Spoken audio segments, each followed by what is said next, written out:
Dan Illman, Mike Beer. The feature race at Belmont Park on Sunday is the Gold Fever Stakes for 3-year-olds going 6 furlongs. Nice card at Belmont on Sunday. Get involved with a DRF Bets account. Sign up at bets.drf.com. Deposit $100. Bet with $250. Let's meet the field of 3-year-olds getting set to go 3/4 in the Gold Fever Stakes. And the number 4, much better from a Beyer speed figure standpoint, is much better than these. His last 2 races are better, or at least faster on the Beyer scale, than anything else this field has ever run in their respective careers. And he did it the tough way both times on the lead.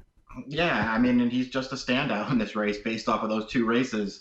And you add in the fact that, I mean, he just looks like the clear early speed in this race, and turning back to 6 furlongs rates to really help this horse. And, listen, man, he's just a short price who's going to be really, really hard to beat in here, I think. He is the fastest horse coming in, which is why he's 4-5 on David Aragona's morning line. And as we take a look at the Timeform US pace projector, usually when the best horse gets the best trip and we see much better clear in a blue bar scenario favoring horses on or near the early lead, he's going to be tough to catch. In the Gotham, he simply went too fast early in that 1-mile event. Last time out in the Bayshore, he carved out a legitimate pace, and he still finished ahead of his main contender on Sunday, Call Paul, who is a very consistent horse, Mike. I guess Jason Service, though, is hoping that the blinkers will get him into that 90 Beyer range, because after 7 starts, while he's done nothing wrong, he really hasn't run that fast race yet. Yeah, exactly right. 7 starts, and every one of those Beyers between 80 and 86, and he can't seem to break through. So we'll see if he can do it on Sunday. He's just one of those horses. I think he is, very clearly perhaps the second most likely winner of the race. We'll see what happens. He's 4 for 4 when he's favored. When they find the right spots for him, he's really hard to beat. And the 3 times he wasn't favored in Graded Stakes Company, he was just no match for those horses. And that includes much better last time in the Bayshore, where he just couldn't get close to much better in that race. I think he's the second most likely winner, Dan, but he's got his work cut out for him in this race. He's been away a little slow from the gate in his last 2 races. He was able to overcome as the favorite, as you mentioned, in that swale last time out. Couldn't do it in his most recent start. Maybe the blinkers have him just a little bit sharper coming out of the gate this time around, though I don't think he's as fast as much better in the early portion of this race. Todd Pletcher, deadly off of layoffs. Here's a formulator fact for the 3 Sombaye. Over the past 2 years, 3-year-olds returning off layoffs of 6 months or greater, cutting back from routes to sprints, 7 for 14, 10 of 14 on the board, $3.14 ROI. Now, Sombaye did not run fast as a 2-year-old, but he was a graded stakes winner, and I think his hopeful is better than it looks on paper. It was a race that the pace held up. He tried an in-out trip. He finished evenly. And in the Breeders' Futurity, who knew Knicks Go and Signalman were in the form they were in? They came back and did some excellent things in the Breeders' Cup. Yeah, right. And this horse doesn't really have to want to go long either. So he's got plenty of excuses. I'm with you.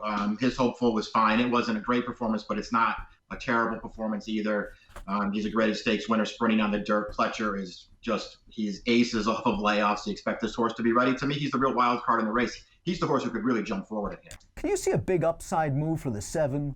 Wendell Fong, going out for the perennially underrated excellent trainer Jeremiah Engelhardt. Both of this horse's sprints were good. The one time they tried to stretch him out to a 1-turn mile, he had the misfortune to take on Maryland's best 3-year-old, the streaking Always Mining, who is streaking into the Preakness next Saturday, and he was not embarrassed in that race.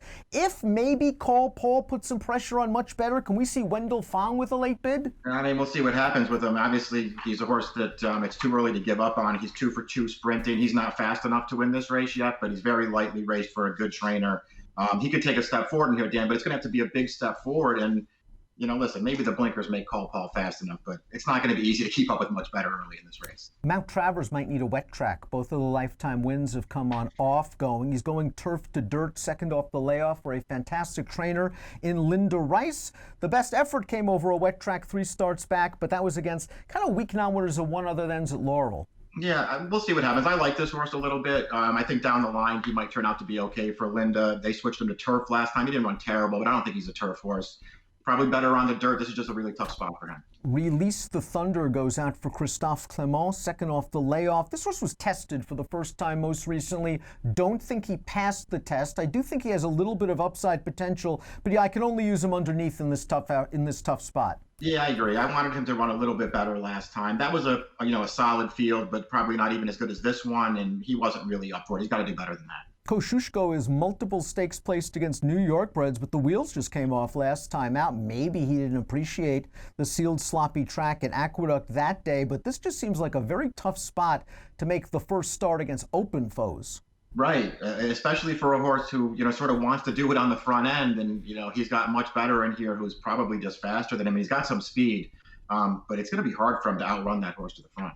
Pick time for the Gold Fever Stakes. We're going to go with the Moto horse, the 4, much better, 4 to 5 on the morning line. And if he gets that time form US pace projector, if that is correct, he's going to show them his heels. Yeah, that's how I looked at it too. I just thought he was way too tough to go against. I went 4-3-1, all logical horses in here. You're going to try to sneak Sambaye into the exacta, though. I'm going to go 4-1-2-7 in the $100,000 Gold Fever Stakes, the feature at Belmont on Sunday. Make sure you get involved with a DRF Bets account. Deposit $100 into your new DRF Bets account. Bet with $250. Approximate post time for the Gold Fever, 5:18 Eastern. Good luck.